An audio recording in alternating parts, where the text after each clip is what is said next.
Hello everyone, welcome to our channel Hello Study Easy. Myself Seema Yadav and today we are going to solve second chapter of Mathematics Ganita Prakash class 7. Okay, and the second chapter's name is Arithmetic Expression. So students, today onwards we are going to start from page number 28. Okay, the topic is terms in expression. Okay, so let's start. So students, आपने इससे पहले वाले जो हमने pages complete किए हैं chapter 2 के, तो अगर आपने वो नहीं देखा है तो पहले आप वो देखिए, ठीक है। तो उसमें से ही आपको पता चलेगा कि हमने इस पहले क्या पढ़ा और आगे हम क्या कंटिन्यू कर रहे हैं, वो रिलेटेड ही होता है ना। सो फर्स्ट आपको क्या करना है, गो टू द चैनल के पेज पे जाना है, देन क्लास 7th प्लेलिस्ट आप सर्च करो और वहाँ पे आपको सारे वीडियोस मिल जाएंगे। Okay, so let's start. Terms in expression. Suppose we have the expression this one. हमने ये एक्सप्रेशन इससे पिछले वाले पेज पर देखा है ना, ये देखो, जिसमें ये रहा दिस वन। ओके, सो हमने इसमें देखा कि अगर ये जो एक्सप्रेशन है इसमें अगर ब्रैकेट ना लगाएं तो हमें पता ही नहीं चलेगा, है ना, कि क्या पहले करना है क्या बाद में करना है। ओके, सो आगे देखो, इसमें टर्म्स इन एक्सप्रेशन। अब हमें देखना है कि एक्सप्रेशन में टर्म्स कैसे हम डिफाइन कर सकते हैं। Okay, so when there are expression having multiple operation, the order of operation is not specified by the bracket, we use the notion of terms to determine the order. यानी कि जब expression में multiple operations होते हैं, यानी कि plus minus divide multiply, बहुत सारे ऑपरेशंस होते हैं, तो हम क्या करते हैं, और इसमें ब्रैकेट नहीं होता है, तो हम क्या करते हैं, नोशन ऑफ टर्म्स का यूज़ करते हैं। हम उसको कैसे डिफाइन करें कि हाँ ये पोर्शन अलग है ये पोर्शन अलग है, हम टर्म्स का यूज़ करते हैं। ओके, जैसे for example, terms are the part of an expression separated by plus sign. अब आपको टर्म्स को अलग करने के लिए, एक्सप्रेशन का पार्ट है टर्म्स, लेकिन उसको अलग अलग करने के लिए हम प्लस साइन का यूज़ करते हैं। ठीक है, मान लो ये एक्सप्रेशन है, ठीक है, तो हम इसमें से टर्म्स को अलग करने के लिए किस साइन का यूज़ करेंगे, प्लस साइन का यूज़ करेंगे। ओके, जैसे 12 + 7 है। ओके, तो टर्म्स आर 12 and 7, तो इसमें दो टर्म्स है। ओके, 12 + 7 में कितने टर्म्स है, दो टर्म्स है। ओके, देखो 12 + 7, इसमें एक टर्म हो गया 12, है ना, और एक टर्म हो गया 7, two terms are there. Okay, so we will keep marking each term of an expression as above. Note, this way of making term is not usual practice. You know, कि जैसे 12 + 7 है तो हमने ये सर्कल ऐसे लगा दिया दोनों टर्म्स पे, है ना, हमने इनको एक बॉक्स में बंद कर दिया। बट हम ऐसा यूजुअल प्रैक्टिस में ऐसे सर्कल लगा के काम नहीं करते हैं, है ना। जब हम सम्स सॉल्व करते हैं या इक्वेशन सॉल्व करते हैं, अलग अलग एक्सप्रेशन सॉल्व करते हैं, तो हम इस तरह से ऐसे सर्कल नहीं लगाते हैं। ये सिर्फ आपको समझाने के लिए है, टर्म कैसे हम आइडेंटिफाई करते हैं और कैसे हम उनको अलग अलग करते हैं टर्म्स को। ठीक है, तो सिर्फ ये आपको समझाने के लिए है, ताकि, और ये जब तक ही रहेगा जब तक आपकी ये कॉन्सेप्ट क्लियर ना हो जाए, तब तक ही आपको इस तरह से सर्कल में करके आपको बताया जाएगा।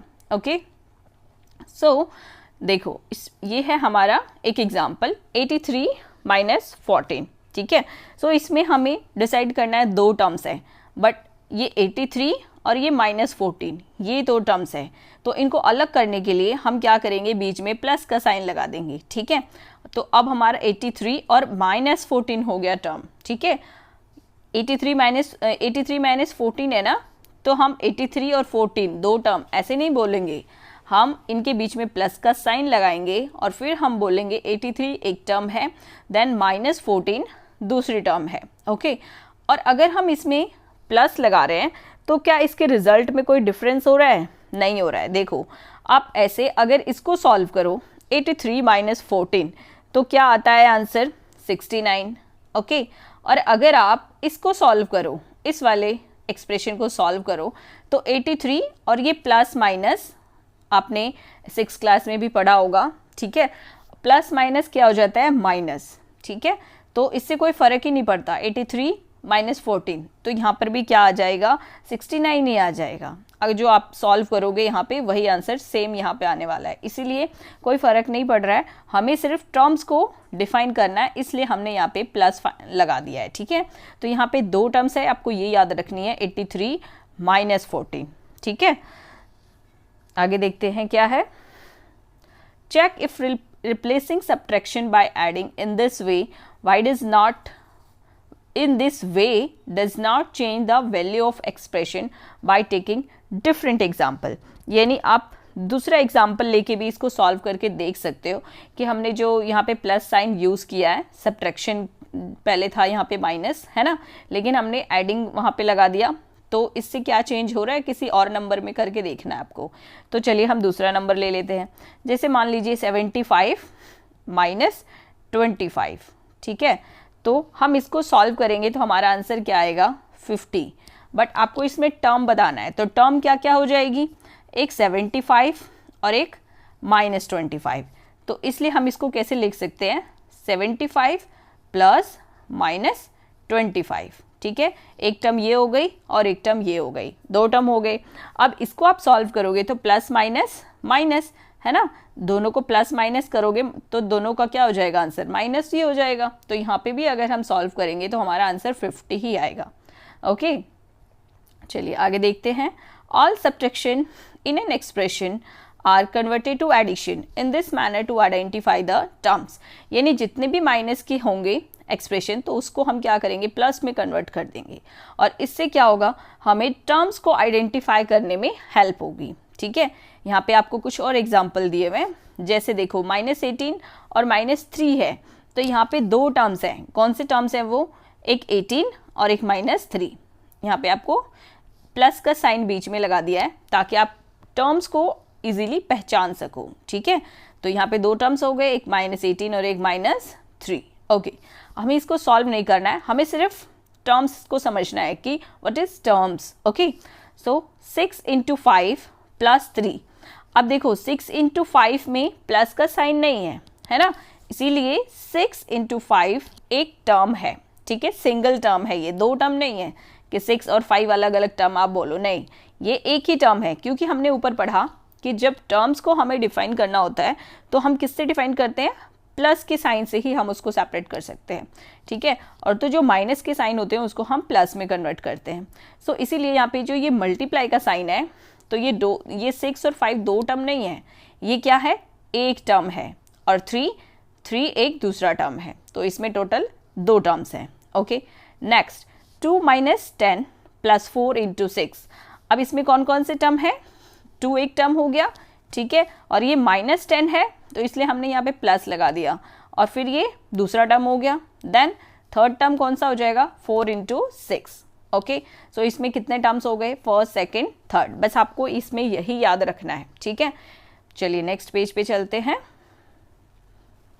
एक्सप्रेशंस गिवन है आपको यहाँ पे, this one, and expression as the sum of its term. यानी आपको इसमें से जो हम प्लस का साइन लगा के टर्म्स अलग अलग करते हैं, तो वही आपको करना है, और फिर आपको यहाँ पे लिखना भी है कि कौन कौन से टर्म्स हैं। ठीक है, चलिए देखिए, जैसे फर्स्ट आपको सॉल्व किया हुआ है 13 - 2 + 6। तो 13 माइनस है यहाँ पे, तो इसलिए हमने यहाँ पे प्लस लगा दिया। देन -2 और 6, तो इसमें हमारे कितने टर्म्स हो गए, 13 -2 और 6। ओके, इसी तरह अब हमें आगे भी सॉल्व करना है। ठीक है, जैसे सेकेंड वन है 5 + 6 × 3, तो इसमें कितने टर्म्स हो जाएगा, एक 5 और एक 6 × 3। तो इसको कैसे लिखेंगे, 5 और 6 × 3, दो टर्म्स हो गए। ओके, नेक्स्ट है 4, तो फर्स्ट टर्म हो गया 4, देन 15 और थर्ड टर्म क्या हो जाएगा, -9। ठीक है, तो यहाँ पे हो जाएगा 4, 15 एंड -9। ओके, नेक्स्ट है 23 - 2, तो यहाँ पे देखो कितने टर्म्स हो जाएंगे। अब ये देखो -2 × 4 है ना, तो हमारा सेकेंड टर्म क्या हो जाएगा, हमारा फर्स्ट टर्म हो जाएगा 23, और सेकेंड टर्म क्या हो जाएगा, -2 × 6, ये हमारा सेकेंड टर्म हो जाएगा। देन 16। ठीक है, सो इसी तरह हम यहाँ पे लिख देंगे 23 -2 × 6, देन 16। ओके, नेक्स्ट है 28, तो फर्स्ट टर्म में हमारा 28 हो जाएगा, देन सेकेंड टर्म क्या होगा, 19, एंड थर्ड टर्म -8। तो इसी तरह हम यहाँ पे लिख देंगे कॉमा लगा के। ओके, सो अब आपको अच्छे से क्लियर हो गया होगा कि how to identify terms. Okay, चलिए आगे देखते हैं। Now we will see how terms are used to determine the order of operation to find the value of an expression. We will start the expression having only additions with all the subtractions suitably converted into additions. यानी जहाँ पे भी minus है तो वहाँ पे आपको plus का साइन लगा देना है ना, तो जो माइनस है वो हमारा एक टर्म में काउंट हो जाता है। ठीक है, चलिए आगे देखते हैं। Does changing the order in which the terms are added give different value? चलिए इस चीज़ को हम आगे समझते हैं कि क्या टर्म्स की जो ऑर्डर है उनको अगर हम चेंज कर दें तो उनकी वैल्यू क्या, यानी जो उनका आंसर आएगा क्या वो डिफरेंट आएगा। चलिए ये हम आगे देखते हैं नेक्स्ट टॉपिक में, swapping and grouping. Okay, swapping मतलब क्या होता है, वैल्यू चेंज कर देना, उनकी पोजीशन, सॉरी वैल्यू नहीं, पोजीशन चेंज कर देना। जैसे ये देखो फर्स्ट एग्जाम्पल आपको गिवन है यहाँ पे, इसमें क्या है 6 + -4 है ना, यानी हमारा टर्म्स कौन कौन सी हो गई, 6 और -4। ओके, तो हमने यहाँ पे प्लस लगा दिया और ये हमारी दो टर्म्स हो गई। ठीक है, और इनका आंसर क्या आया, 2 आया। लेकिन अगर हम इनकी वैल्यू, सॉरी टर्म्स की पोजीशन चेंज कर दें, ठीक है, -4 हमने यहाँ लिख दिया एंड 6 हमने यहाँ लिख दिया। ठीक है, सो हमारा आंसर क्या आएगा, माइनस प्लस। हम इन दोनों को जो ये साइन है इनको देखेंगे, माइनस प्लस माइनस ही होता है, तो हम 6 में से -4 को माइनस करेंगे तो क्या हो जाएगा, 2 ही आंसर आएगा। ठीक है, सो इनकी जो पोजीशन है अगर हम चेंज कर दें तो कोई फ़र्क नहीं पड़ता है। Okay, will this also hold when there are terms having negative numbers as well? Take some more expressions and check. यानी आपको देखना है कि जो टर्म्स हैं अगर इनमें नेगेटिव नंबर्स होंगे तो क्या ये जो वैल्यू होगी वो सेम होगा। ठीक है, तो चलिए हम कुछ एक्सप्रेशन लेके इसको चेक करके देखते हैं कि अगर जो नंबर्स हैं वो दोनों अगर नेगेटिव नंबर्स होंगे तो क्या होगा। ओके, तो हम नंबर ले लेते हैं -3 एंड प्लस का साइन लगा देंगे -2। ओके, ये नंबर हमने ले लिया, तो इसका आंसर क्या आएगा।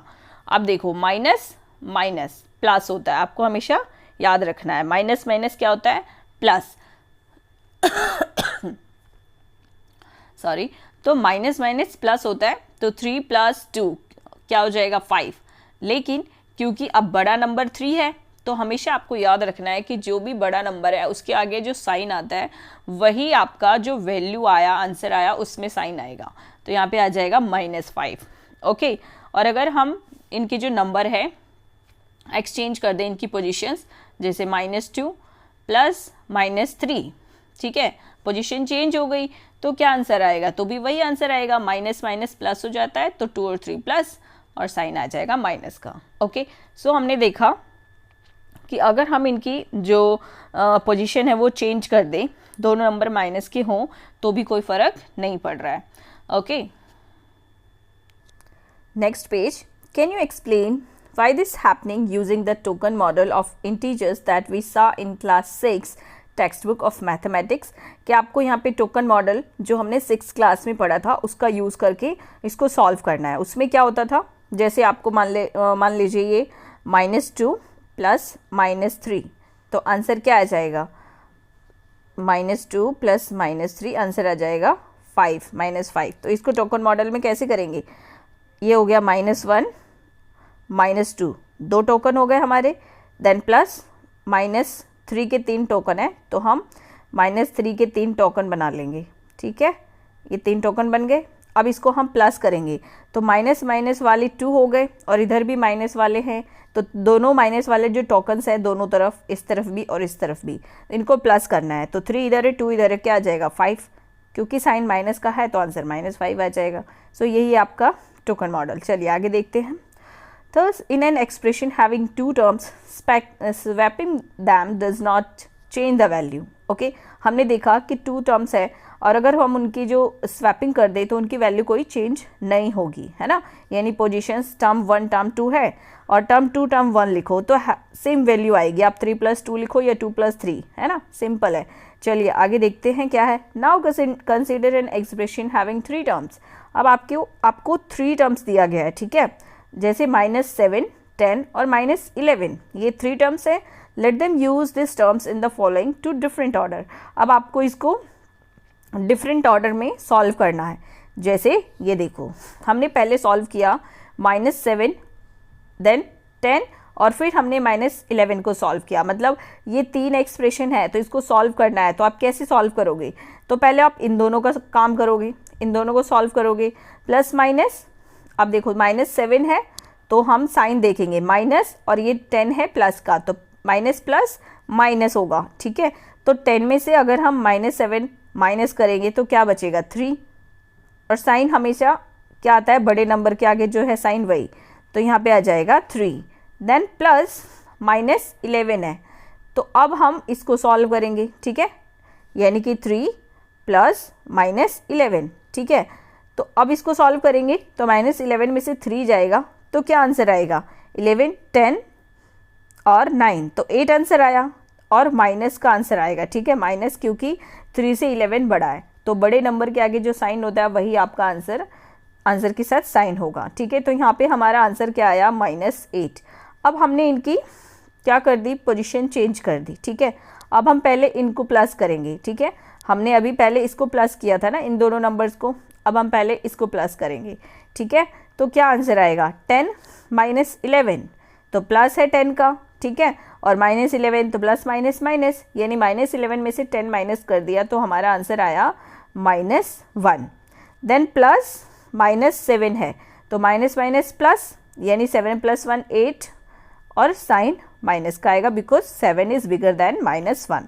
ओके, सो हमारा आंसर क्या आया? सेम ही आया। ओके, सो हम किसी भी टर्म को पहले ऐड करें या, ठीक है, तो क्या आने वाला है? आंसर सेम ही आने वाला है, ठीक है। What do you see? Sum are the same in both cases. Okay, again we know that while adding positive number, grouping them in any of above 2 ways given gives the same sum। ओके, हमने देखा चाहे हम किसी को भी plus करें, चाहे इसको प्लस करें या पहले इन दोनों को प्लस करें, हमारा जो सम आने वाला है वो सेम ही आएगा, ठीक है।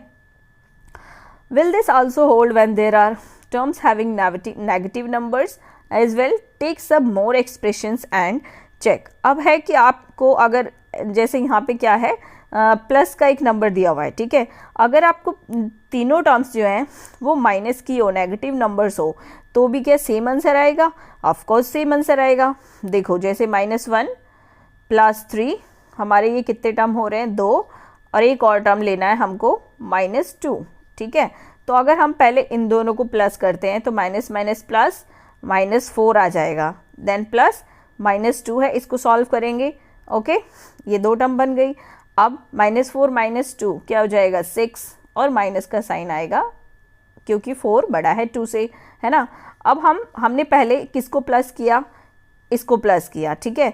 लेकिन अगर हम नेक्स्ट टाइम -3 और -2 को प्लस करेंगे, फिर जो आंसर आएगा ये देखो, -1 -3 देन -2, और हम इस बार इसको पहले प्लस करते हैं, -2 -3 क्या हो जाएगा? -5 देन प्लस -1, अब इसको प्लस करते हैं, माइनस माइनस प्लस, तो हो जाएगा -6। ओके, सो क्या आंसर आया हमारा? सेम ही आंसर आया। Okay,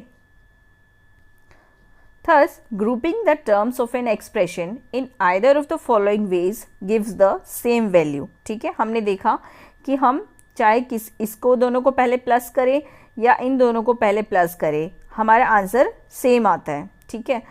let us consider the expression -7 + 10 - 11 again। what happens when we change the order and add -7 - 11 first and then add this 10? मतलब हमको क्या करना है? -7 - 11 को पहले प्लस करना है, ठीक है, देन ऐड 10, ठीक है, फिर उसमें 10 ऐड करना है। तो ऐसे करके देख लो, -7 और -11, माइनस माइनस प्लस, तो क्या हो जाएगा? -18 देन +10, क्या आंसर आएगा हमारा? -18 में से 10 गया -8। ओके, सो हमारा आंसर क्या आया? सेम आया, ठीक है। ऊपर के जो एक्सप्रेशंस हैं वही यहाँ पे दिया हुआ है, वहाँ पे भी -8 आया था, यहाँ पे भी -8 आया था, ठीक है। ये हमने जो अभी सॉल्व किया इसको। ओके, चलिए आगे देखते हैं, नेक्स्ट पेज पे क्या है। Does adding the terms of an expression in any order give the same value? Take some more expression and check. Consider expression with more than more than 3 terms also, यानी अब आपको क्या करना है कि जो एक्सप्रेशन है आपकी 3 टर्म्स से ज़्यादा होनी चाहिए। मान लो हम 4 टर्म्स का एक एक्सप्रेशन लेके सॉल्व करते हैं और उसको किसी भी ऑर्डर में सॉल्व करो, आंसर क्या आता है वो देखते हैं, ठीक है। सो एग्जाम्पल हम ले लेते हैं -2 प्लस 3 प्लस -8 प्लस 5। तो हमारे कितने टर्म्स हो गए? -2 1 2 3 और ये लास्ट वन 5, यानी हमारे टोटल टर्म्स 5 हो गई। अब हम पहले इन दोनों टर्म्स को प्लस करते हैं। तो -2 प्लस 3 क्या आ जाएगा? 1, ठीक है। अब 3 बड़ा है 2 से, इसलिए हमने प्लस का 1 लिखा है, माइनस का नहीं। ओके, नाउ इसको सॉल्व करते हैं -8 और 5 को, ठीक है। सो -8 और 5 को जब हम सॉल्व करेंगे तो 8 माइनस का है, 5 प्लस का है, तो माइनस प्लस माइनस होता है। तो 8 में से 5 गया तो कितना बचा? 6 7 8, तो यहाँ पे आ जाएगा -3, ठीक है। तो अब ये 2 टर्म्स में कन्वर्ट हो गई। अब इसको सॉल्व करते हैं। तो 1 प्लस का है और 3 माइनस का है, तो क्या हो जाएगा? प्लस माइनस माइनस -2 आंसर आया, ठीक है। अब इनको आप चाहे पहले अलग अलग ऑर्डर में लिख लो और फिर उनको प्लस करो, आंसर सेम ही आएगा, ठीक है। Can you explain why this happening using the token model? Okay, token model करना है, चलिए। Thus, the term of the addition of terms in any order gives the same value, ठीक है। हम addition of terms यानी किसी भी order में प्लस करें तो हमारा जो आंसर आता है वो सेम आता है, ठीक है। Therefore, in an expression having addition, it doesn't matter in what order the terms are added, they all give same number. Okay, कि किसी भी ऑर्डर में आप प्लस करो, आंसर आपका सेम ही आता है एडिशन में, ठीक है।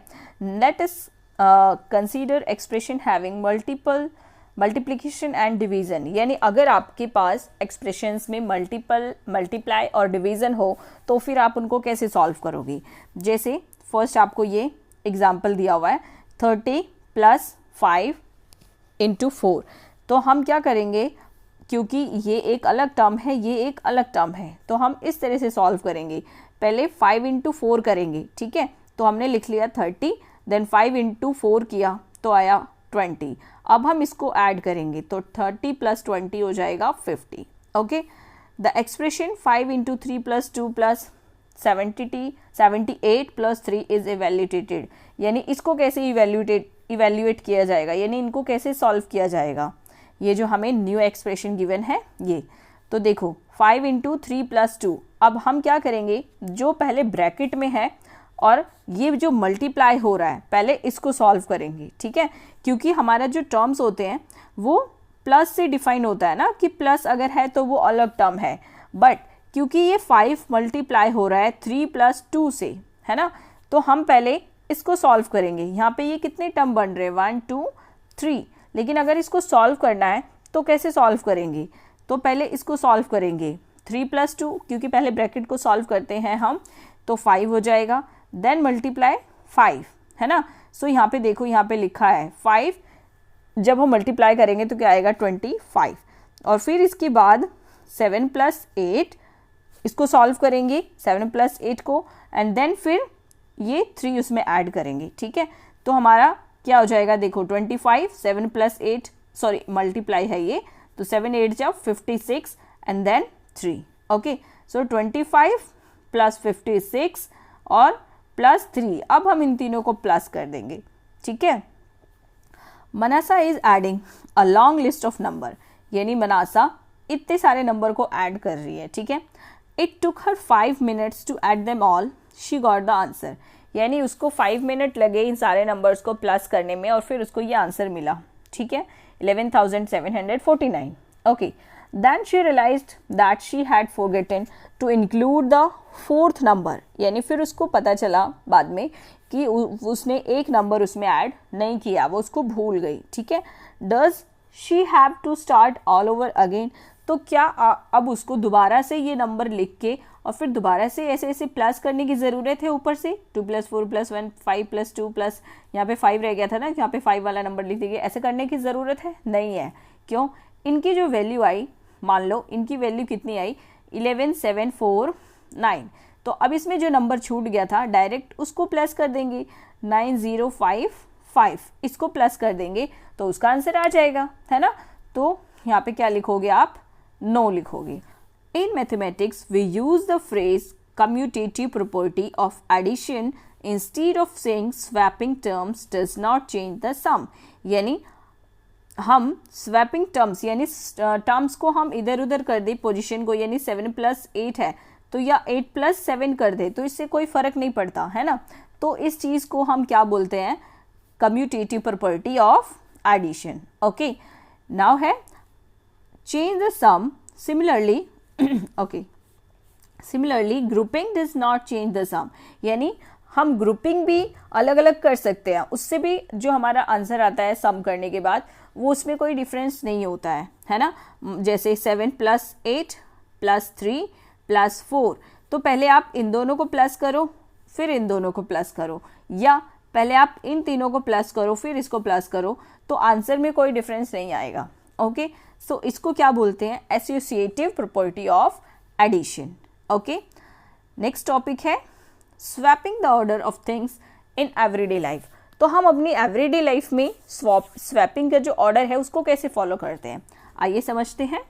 मनाशा is going outside to play, Manasha बाहर जा रही है खेलने के लिए।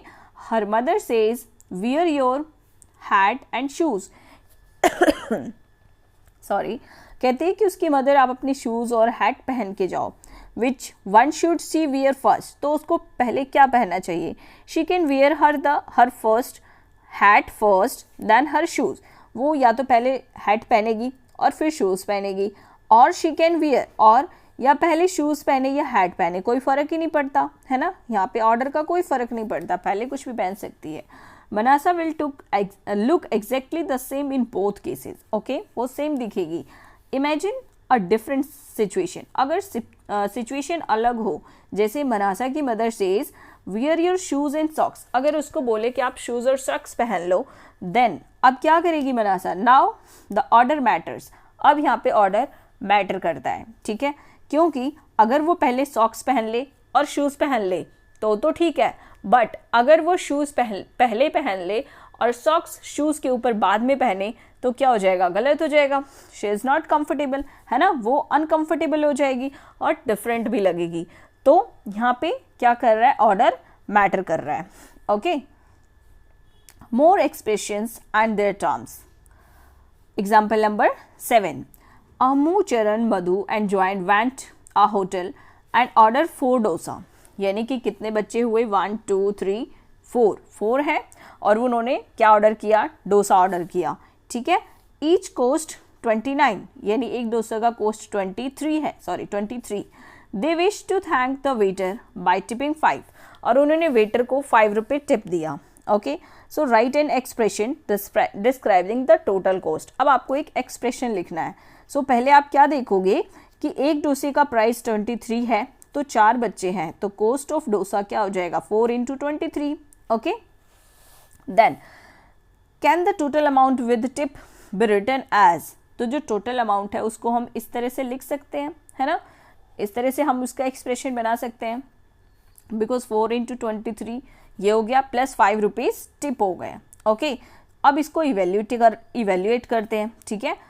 4 × 23, तो पहले हम क्या करते हैं, हमारी ये 2 टर्म्स हैं, है ना, हमने पहले पढ़ा था ना अभी कि जो अगर प्लस होता है साइन बीच में तभी वो टर्म्स अलग होती है, बट यहाँ पे मल्टीप्लाई है, तो ये हमारा हो गया 4 × 23 और 5, 2 टर्म्स हो गई।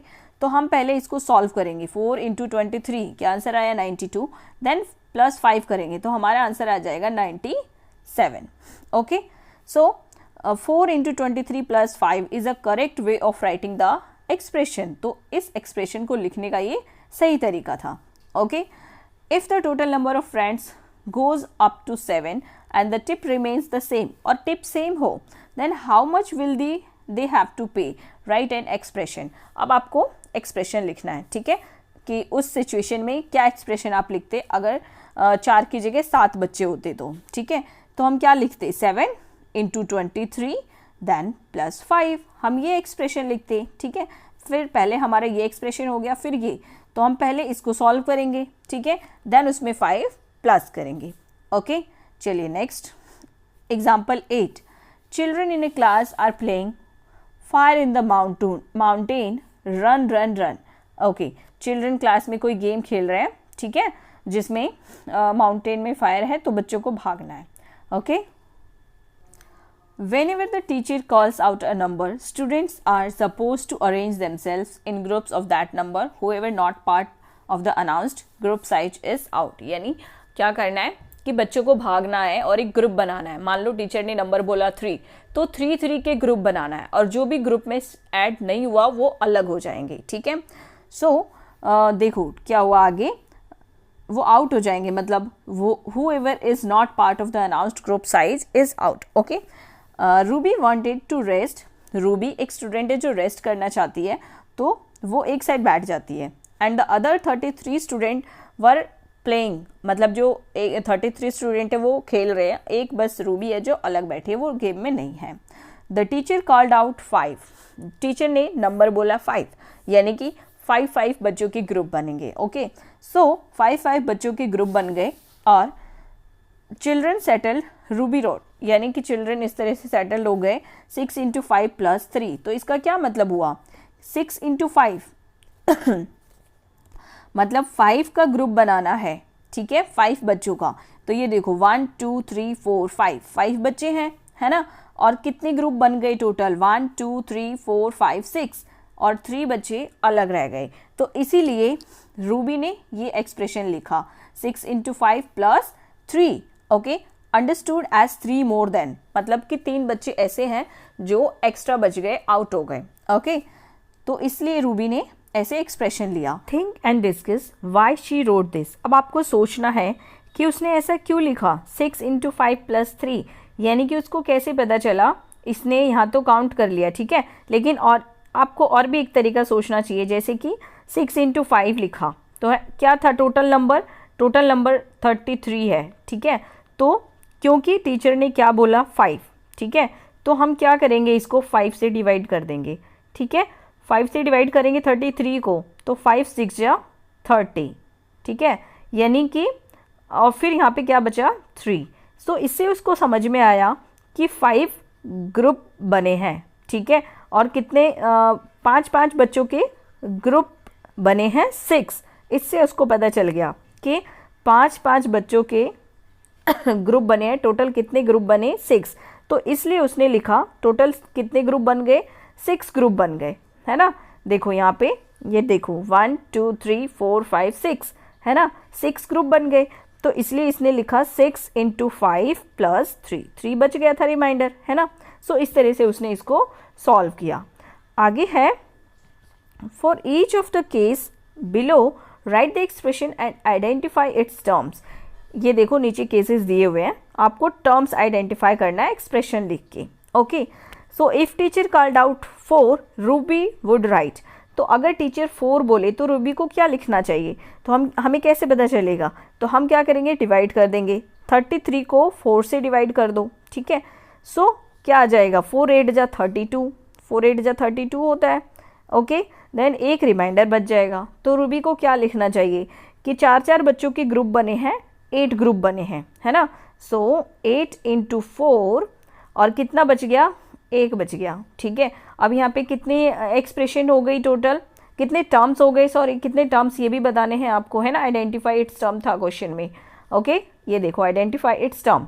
तो कितने टर्म्स हो गए, 8 × 4 ये एक टर्म हो गया, देन +1 ये दूसरा टर्म हो गया. ठीक है. तो पहले आप एक्सप्रेशन लिखोगे, यहाँ पे किस तरह से लिखना है आपको, पहले आप एक्सप्रेशन लिख दोगे 8 × 4 +1 और फिर इसको टर्म्स में डिवाइड कर दोगे. ठीक है. तो 8 × 4 ये एक टर्म हो गया, देन 1 ये दूसरा टर्म हो गया. ठीक है, बीच में प्लस का sign. Okay. Second, if the teacher had called out 7. अगर टीचर ने 7 नंबर बोला तो वो कैसे लिखेगी रूबी. तो टोटल स्टूडेंट कितने थे 33, तो उसको 7 से डिवाइड कर देगी, है ना, क्योंकि 7 के ग्रुप बनाने हैं 7 बच्चों के. ठीक है.